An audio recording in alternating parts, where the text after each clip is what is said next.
Can you? Can you be my, what are they called? Pedestal? Be my pedestal.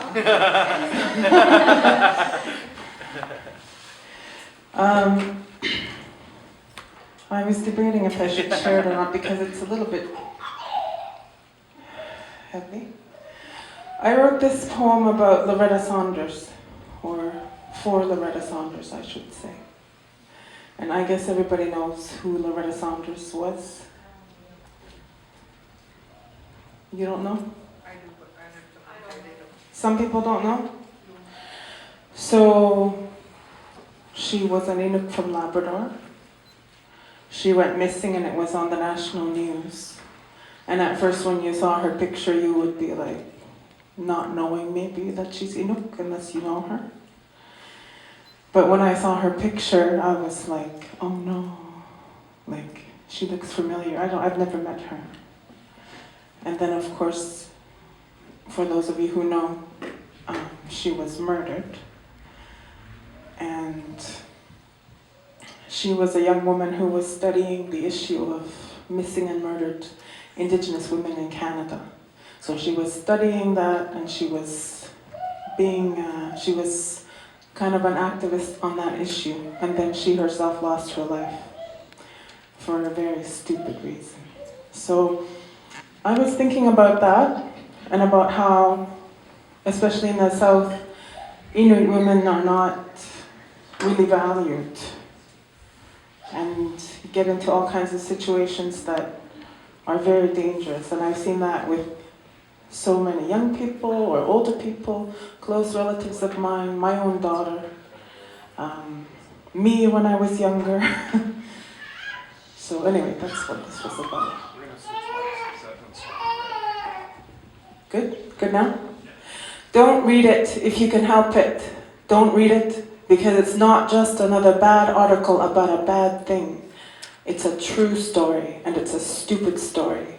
And you will wish that you could take it back, make it unhappen.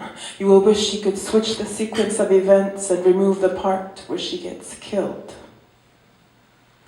You will wish for a miracle, and not even a miracle, but just a small edit in the paragraph that will take away the words that describe how she died. Because it was just a stupid, stupid, stupid way to die. And how could anyone go on after that? In words, or in steps, or in breaths that are not screams. How can we go on when our sisters are murdered and their deaths are just murmurs on the news, if we are lucky? If we are lucky, there will be an outcry on social media and an article in the paper about the outcry. And if we are lucky, they will only go into the details of her life like they have to. And if we are lucky, no one will revel in her shortcomings or about her lifestyle. And if we are lucky, there will be some time between this death and the next where we can sigh and rail and just deal with the day-to-day shit that makes Native women worthless on insurance claims and on city streets and in bedrooms and hotel rooms and courtrooms and history books and grocery stores and subways and back alleys and payrolls and he said, she said, and waiting at the teller and waiting for answers and waiting for good news and waiting for any news and waiting for loved ones, and waiting for justice. And did I tell you about the time they asked me if I was a hooker because I was crying on the street? And in that vein, do you remember if they told you in school that the words prostitute and murder cannot exist in the same sentence, or at least that the sentence will be commuted or reduced or overturned? And if we are lucky, they won't get out and re-offend.